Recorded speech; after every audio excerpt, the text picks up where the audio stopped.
네, 오늘 우리가 살펴볼 말씀은 벌써 창세기 설교 15번째 시간입니다. 15번째 시간이고요. 창세기 9장 20절부터 27절까지인데 우리 한 목소리로 한번 같이 읽어보겠습니다. 시작. 노아가 농사를 시작하여 포도나무를 심었더니 포도주를 마시고 취하여 그 장막 안에서 벌거벗은지라. 가나안의 아버지 함이 그의 아버지의 하체를 보고 밖으로 나가서 그의 두 형제에게 알림해 셈과 야벳이 옷을 가져다가 자기들의 어깨에 메고 뒷걸음쳐 들어가서 그들의 아버지의 하체를 덮었으며 그들이 얼굴을 돌이키고 그들의 아버지의 하체를 보지 아니하였더라. 노아가 술이 깨어 그의 작은 아들이 자기에게 행한 일을 알고 이에 이르되 가나안은 저주를 받아 그의 형제의 종들의 종이 되기를 원하노라 하고 또 이르되 셈의 하나님 여호와를 찬송하리로다. 가나안은 셈의 종이 되고 하나님이 야벳을 창대하게 하사 셈의 장막에 거하게 하시고 가나안은 그의 종이 되게 하시기를 원하노라 하였더라. 아멘. 네, 오늘은 안락함에 취하지 말자라는 제목으로 창세기 9장 하반부 이야기를 나눠보도록 하겠습니다. 지난주에 우리는 이제 야외에서 야외 예배로 또 지냈고 짤막하게 제가 설교를 했지만 지난주에는 우리가 무지개 언약에 대해서 살펴봤어요. 그렇죠? 하나님께서 구름 속에서 무지개를 나타내시면서 노아와 그의 가족들 또 방주에서 나온 모든 육축들을 상대로 하나님이 언약을 맺으신 거잖아요. 다시는 이 땅을 물로 심판하지 않으리라 하면서 무지개로 언약을 맺으시고 증표를 삼으신 내용을 살펴보았습니다. 그 바로 밑에 해당되는 우리 9장 하반절 내용이 바로 오늘 내용이에요. 한번 살펴보겠는데요. 자, 무지개 언약을 받을 때까지만 해도 또 방주에서 노아의 식구들이 내리고 모든 짐승들이 방주에서 내릴 때만 해도 더 이상 환란은 없을 줄 알았어요. 더 이상 큰 어려움 없이 잘 지내리라 생각했습니다. 흔히 요새 하는 말로 앞으로는 이젠 꽃길만 남았구나 생각을 했어요. 그런데 오늘 본문을 보니까 여러 가지 문제가 생기는데 정말 큰 문제가 생깁니다. 한번 하나씩 살펴보겠습니다. 여러분, 지난번에 제가 몇 번 얘기했다시피 하나님은 이제 노아를 제2의 아담으로 삼으시고 노아의 그 홍수 심판 이후의 세상을 제2의 창조의 세상으로 삼으시면서 노아를 이제 인류의 시조로 삼으시고 다시 창조가 시작된다고 봐도 과언이 아닐 정도로 하나님의 역사하심이 펼쳐지는데 세월이 많이 지났습니다. 방주에서 내린 후에 세월이 많이 지났어요. 여기 19절인가요? 19절에 보니까 우리 본문 바로 앞절인데 노아의 세 아들들이 또 자식을 낳고 또 그 자식들이 또 자식을 낳고 계속 세대가 거듭되면서 사람들이 지면에 많아졌다라는 표현이 19절에 나와 있습니다. 벌써 한참 세월이 지난 거예요. 방주에 내리면서 한참 세월이 지났습니다. 노아는 직업이 농사를 짓는 자였어요. 오늘 본문에도 나오지만 특별히 포도 농사를 지었다고 나와 있습니다. 우리 고대 근동, 그 근동 지방에 보면요. 지금도 마찬가지예요. 고대뿐만 아니라 지금은 근동 지방의 그 팔레스틴 지방을 보면 포도 농사를 많이 짓습니다. 기후적으로도 지중해성 기후고 해서 여름 내내 비가 오지 아니하고 겨울철에만 비가 조금 있고요. 아주 그냥 건조하고 떼약볕이 내려지는 그 햇살이 너무 좋아서 과일이라든가 특히 포도, 또 올리브 이런 것들이 정말 잘 되는 지역이죠. 그래서 그 지역은 또 물이 우리나라 뭐 수돗물처럼 아리수처럼 이렇게 쉽게 먹을 수 있는 상태가 아니에요. 석회질이 많아서 물을 이렇게 음용하기가 어려운 그런 지형입니다. 그나마 그 물도 쉽게 구할 수가 없어요. 사막 기후잖아요. 건조 기후이기 때문에 물을 쉽게 구할 수도 없고 또 구한다고 해도 그 물이 그게 막 자유롭게 먹을 수 있는 상태는 또 아니야. 그래서 이제 물 때문에 싸움이 많이 일어나는 게 창세기에 많이 나오잖아요. 그래서 이제 가장 대표적인 게 뭐예요? 뭐 목자들끼리 싸움이 또 일어나고 이런 가지 나오잖아요. 그런 지형이고 문화이기 때문에 포도 농사를 지었어요. 노아가 포도 농사를 지었는데 벌써 방주에서 나온 지 한참 되었기 때문에 농사가 한두 해 이루어진 것도 아니고 계속 농사를 지어왔어요. 풍년이 계속된 것 같습니다. 이제 태평성대가 실제로 펼쳐진 거예요. 노아에게는 더 이상 걱정거리가 없었어요. 자식들도 자손의 자손을 낳으면서 잘 지내고 있고, 그 다음에 노아 자신도 농사를 지으면서 계속 소출을 내면서 수확량이 늘고, 경작지도 늘고 하면서 풍요롭게 사는 삶이 해마다 거듭되고 있는 그런 상태인 것 같아요. 어느 해에 이제 농사를 마치고 포도 농사를 마치고 노아가 너무 좋아서 그 수확을 즐기고 있었어요. 그래서 이제 포도주를 마시면서 그동안에 이제 1년 동안에 그 수고한 자신에게 또 위로를 하면서 상도 주면서 이제 그렇게 하고 있는데 너무 이제 그 수학의 흥을 너무 많이 느꼈는지 어쨌는지 술을 너무 많이 마시게 된 거예요. 포도주를 너무 많이 마시게 됐어요. 그래서 어떤 일이 벌어졌냐면은, 노아가, 아이고, 자기의 장막 안에서 포도주를 마시면서 수확을 즐기고 있었는데, 그날 농사 잘했다, 수고했다면서 자기에게 상을 주면서 좋은 시간을 보내고 있었는데, 너무 많이 마신 나머지, 자기가 옷을 다 훌러덩 벗어 던져서 알몸이 된 상태에서 골아 떨어져서 칵 쓰러진 거예요. 술 너무 많이 먹어가지고. 갑자기 이해가니까 우리 어렸을 때 주평이가 자면서 옷을 하나씩 벗는다라는 우리 박근 목사님이 이야기했었는데 그런 것처럼 술에 취해가지고 자기도 모르게 그냥 윗도리고 아랫도리고 다 벗어 제치면서 술에 취해서 이제 골아 떨어져 있는 거예요.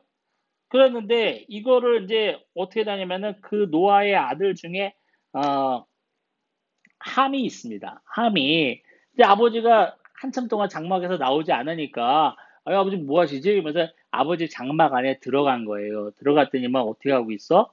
아버지가 홀라당 벗고 그냥 하체를 드러내고 홀라당 벗고 대자로 뻗어서 이러고 있는 거예요. 그래서 함이 이제 무슨 일이면서 얼른 뛰어나와가지고 자기 형제들한테 얘기를 하는 거예요. 아니, 지금 우리 아버지가 지금 뭐야, 저렇게 다 골아떨어서 저러고 계시네. 그러면서 뭐, 아니, 아버지 위기 빨개 먹고 저러고 계셔. 이러면서 형제들한테 막 얘기를 하는 거예요. 근데 제가 보기에는 이게, 그렇게 좋은 말로 얘기하지 않았을 것 같은 생각이 많이 들어요. 그래서 그렇게 또 해석하는 학자들도 많이 있고요. 아마 아버지를 조롱했을 거예요. 아버지를 비아냥거렸을 겁니다. 아버지, 그렇게 뭐 하나님과 동행하고 당대 의인이라 하면서 별거 아니네. 이거 뭐야, 이거 술 취해가지고 빨개 먹고 정신 못 차리고. 이게 뭐 되겠어? 이래가지고 지금 뭐, 될 일이야? 이런 식으로 아마 아버지를 흉을 보면서 형제들한테 얘기했을 겁니다. 근데 여기서 중요한 게 있어요. 뭐냐면은, 함을 설명하는데, 노아의 아들 함을 설명하는데, 오늘 성경 본문에도 나와 있죠? 몇 절입니까? 나와 있는데, 뭐예요? 함을 설명하는데, 가나안의 아버지라는 말을 써요. 가나안의 아버지. 가나안의 아버지를 말을 써요.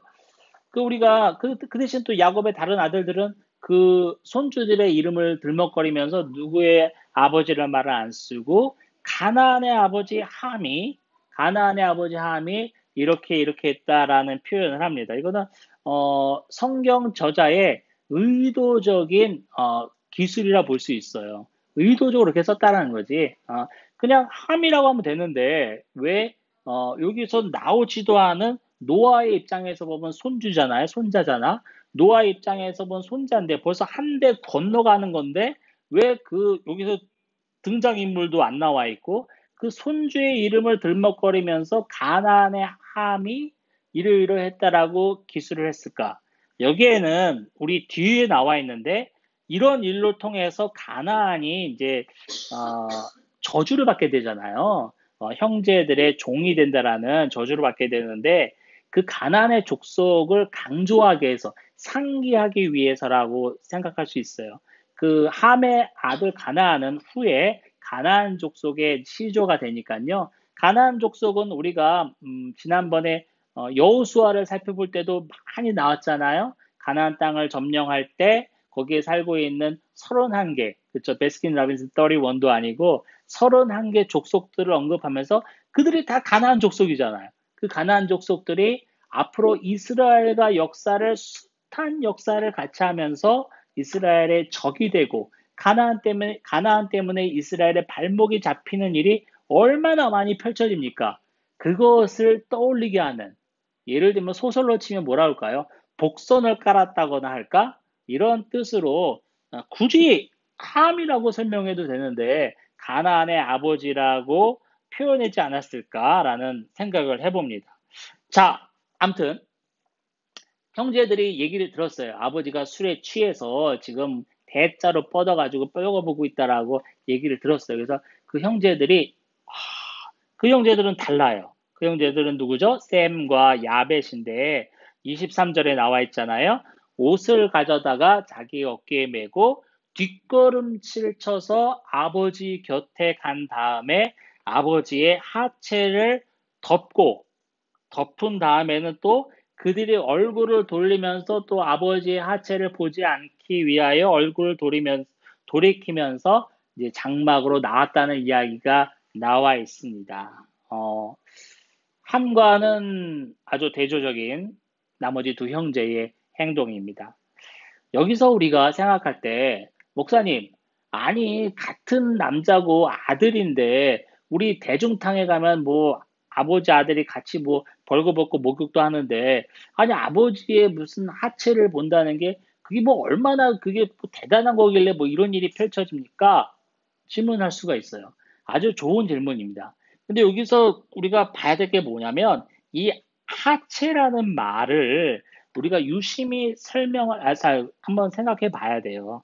이거는 뭐냐면 우리가 창세기 앞에 부분에서 살펴봤는데 3장 부분에서 살펴봤는데요. 어떤 일이 있었죠? 3장 7절에 아담과 하와가 범죄한 후에 자신들의 벌거벗음을 알았다라는 표현이 있어요. 그렇죠? 제가 그 부분을 설명하면서 이 벌거벗음이 이 범죄 후에는 이 벌거벗었다라는 것, 특히 이제 구약에는 하체가 드러났다, 하체라는 표현을 많이 쓰는데 이것은 그냥 뭐 이렇게 피부가 노출되었다라는 이런 표현이 아니라 그 성적인 수치와 타락을 범죄함을 나타내는 거예요. 그래서 그때 당시에도 제가 설명드리기를 어떻게 설명했죠? 레위기에서 하나님께서 성막을 디자인하고 모든 것을 알려주실 때도 성막 안에 계단을 두지 마라. 왜 두지 말라고 그랬죠? 제사장들이 계단을 오르다가 여호와 앞에 하체가 드러날까 하노라. 이런 표현이 있어요. 이것도 바로 하체가 드러나는 것이 이제 몸이 노출되었다는 것이 아니라 이런 수치심, 뭐라고 할까요? 타락, 범죄와 연루되는 표현이기 때문에 그래요. 그리고 더 나가서 또 뭐 있죠? 뒤에 구약을 보면 계모를 범하지 마라 이런 말 있잖아요. 계모를 범하지 마라. 뭐라고 해요? 이것은 네 아비의 하체를 범함이라. 이런 말도 나와 있잖아요. 이런 하체라는 표현이 벌거벗음이라는 표현이 아담과 하와의 범죄 후에 일어나는 그 범죄, 수치, 타락을 내포하고 있는 의미이기 때문에 그래요. 그러니까 이 함은 아버지의 수치를 본 거예요. 아버지의 타락을 본 거예요. 아버지의 범죄함을 본 거예요. 그러면 어떻게 되는 거예요? 그렇게 나가서 형제들한테 떠벌리면서 야 이거 아버지도 저렇다 하면서 이럴 게 아니라 이 형제들처럼 아버지의 타락, 아버지의 수치 범죄함을 덮어야 했다는 거예요. 바로 거기에 그 함의 과오가 있습니다. 아, 그 남자끼리인데 뭐 아버지의 벌거벗을 본 게 뭐가 그게 큰일입니까?에 대한 대답이 됐죠. 바로 그 내용을 살펴봐야 됩니다. 자, 여기서 재밌는 게 있어요. 뭐냐면 우리가 창세기 앞부분에서 내용을 한번 살펴봐야 되는데요. 이 함과 나머지 두 아들의 그 행위를 한번 살펴볼까요? 함은 뭘 봤죠?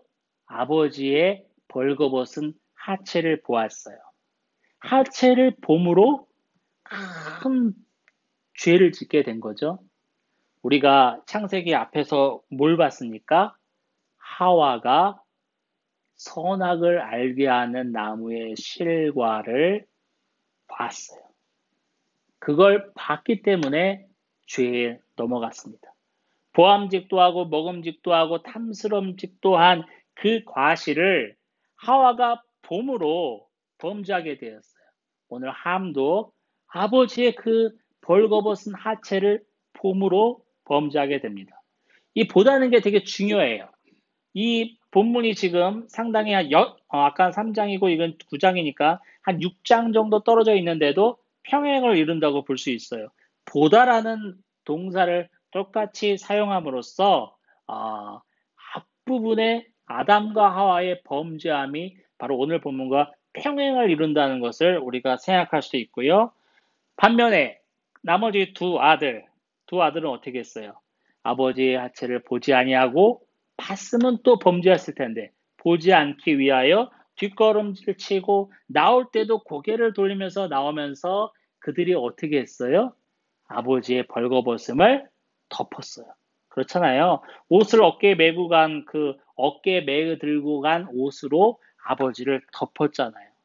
이것은 또 창세기 앞부분과 또 평행을 이룹니다. 뭡니까? 아, 벌거벗음을 알게 된 다음에 그 부끄러움, 수치심 때문에 하나님 앞에 나오지도 못하는 아담과 하와를 하나님이 가죽옷을 친히 입히심으로 어떻게 됐죠? 그들의 수치를, 부끄러움을, 죄를 덮어주셨잖아요. 아, 창세기 앞부분의 부분의 그 보다와 봄으로써 범죄함이 일어나고 또 하나님이 그 범죄함을 죄과를 덮어주셨다는 내용이 오늘 본문에도 똑같이 오버랩되고 평행을 이루고 있습니다. 자, 이런 내용이 있어요. 그런 일이 일어나고 난 다음에 아담이 이제 시간이 지났어요. 술이 깬 거죠. 술이 깨고 일어나 보니까 어유 뭐야 이게 정신 차리고 보니까 자기가 벌거벗고 있고 뭘 덮고 있고 아까 두 아들이 덮어준 거 그러면서 이제 자초지종을 얘기 들었어요. 그랬더니 막 이렇게 해서 이런 일이 일어났구나. 그래서 내 아들 함이 이런 잘못을 했구나 하면서 모든 자초지종을 다 듣게 됩니다. 다 듣게 된 노아가 이제 이야기를 하는데 25절에 얘기를 하죠. 가나안은 저주를 받아 그의 형제의 종들의 종이 되기를 원하노라 합니다. 여기서 보면은 많은 사람들이 노아가 이제 함의 그런 과오를 듣고 난 다음에 어떻게 나한테 그럴 수가 있어 막 분노한 나머지 아들을 저주했다라고 나오는데 사실은 뭐 저주했다 보기에는 뭐 저주했다기보다는 제가 생각하기에는 그래요. 어, 자기가 낳은 자식을 저주할 수 있는 부모가 어디에 있겠습니까? 그건 아니고 제가 보기에는 노아가 이제 하나님의 영을 받아서 예언을 하는 거예요. 예언을 하는 거예요. 이제 이런 일이 일어났다는 거 다 듣고 난 다음에 하나님의 영을 받아서 예언을 한다는 내용이죠. 예언한 내용이 뭐예요? 이제 함은 어, 두 형제 셈과 야벳의 종들의 종이 된다라는 엄청난 충격적인 메시지를 노아가 자신의 입으로 하는 겁니다. 자, 이럴 때 제가 생각하기에는 함에게는 여유가 있었어요. 이때라도 돌아왔으면 됐을 거예요. 그러나 돌아오지 않고 그 저주대로 우리가 여호수아서를 살펴봤잖아요. 정말 함의 아들 가나안은 이스라엘과 계속 역사적으로 대치하면서 이스라엘의 영원한 대적이 되면서 종이 되는 이야기를 여호수아서 강의할 때 우리가 살펴보았습니다. 바로 이때 예언한 내용이 성취되는 장면인 거죠. 반면에 그 나머지 두 아들은 어떻게 되죠? 하나님이 저들과 함께 하기를 원한다. 또 창대하기를 원한다라고 축복을 합니다. 자, 여러분, 노아는요, 창세기 6장 9절에서 당대 의인이고 완전한 자라는 칭송을 받았어요. 그리고 하나님과 동행한 자라는 어마어마한 수식어를 받은 자가 바로 노아입니다. 창세기 6장 초반절만 해도 노아는 정말 대단한 사람이구나. 정말 이렇게 살다가 하나님과 늘 동행하면서 의인으로 살다가 에녹처럼 이렇게 이대로 하나님께 올려질 사람처럼 보이기까지 했어요. 충분히 거기까지 읽으면 노아는 그렇게 하기도 남을 정도의 사람인 거예요. 그러나 오늘 본문에 나오지 않지만 28, 29절에 보면은 노아는 950살을 살면서 생을 마감하게 됩니다. 에녹처럼 하나님과 동행하다가 하늘로 들려 올려질 것 같았던 노아는 결국 자신의 잘못으로, 자신의 과오로 인해서 생을 마감하게 됩니다. 여러분, 노아는 뭐에 빠졌냐면 평안함에 취해 있었어요. 안락함에 취해 있었어요. 내 자신도 잘 되고 있고 자손의 자손도 계속 잘 되고 있으며 이대로 살면은 더 이상 걱정거리가 없었어요. 올해도 수확이 잘 됐어요. 그것을 즐기고 있었어요. 만족함에 빠져 있었어요. 안락함에 취해 있었어요. 그러면서 결국에는 쓰러지게 되었습니다. 저와 여러분의 삶을 되돌아보길 원합니다. 요새 살만하십니까? 별 걱정 없으세요? 정말 이 정도만 살면 그래도 괜찮겠다 싶으시다면 여러분, 우리가 깨어 있어야 할 때입니다. 노아처럼 자신의 지금의 삶에 취해버리면, 지금의 안락함에 취해버리면 결국에는 죄를 짓게 되는 것이 바로 우리의 본성입니다. 우리는 가만히 놔두면 죄만 짓게 되어 있어요. 아무도 없는 무인도에 안성빈 혼자 딱 놔둔다고 해도 안성빈은 죄만 짓게 돼 있어요. 생각으로 뭐로 다 죄밖에 나올 수밖에 없는 존재가 바로 우리입니다. 사탄과 마귀는 우리의 안락함을 또 만족함을 가지고 우리를 넘어뜨릴 것입니다. 여러분, 지금 이 정도만 돼도 살만하겠다. 정말 이 정도만 돼도 더 이상 걱정거리가 없겠다 싶으시다면 여러분, 조심하셔야 할 때입니다. 그건 저도 마찬가지예요. 노아처럼 엄청난 죄의 유혹이 바로 우리 코앞에 있다는 증거입니다. 기도하겠습니다. 하나님 아버지, 너무나 감사합니다. 오늘 노아의 범죄함을 보면서 그로 인해서 사랑하는 아들을 저주해야 했던 이야기를 살펴봅니다. 우리의 삶이 어느덧 지금 이 정도에 만족하고 있고 안락함에 만족하고 있으며 평온함에 취해 있지 않습니까? 취해 있던 노아가 범죄한 것처럼 우리 또한 그러할 수 있으니 항상 깨어올 수 있는 축복을 허락하여 주시옵소서. 여기에 안주하지 아니하고 지금 현실에 취하지 아니하고 늘 깨어서 주님을 바라볼 수 있는 우리 모두가 되게 하여 주옵소서. 예수님의 이름으로 기도합니다. 아멘.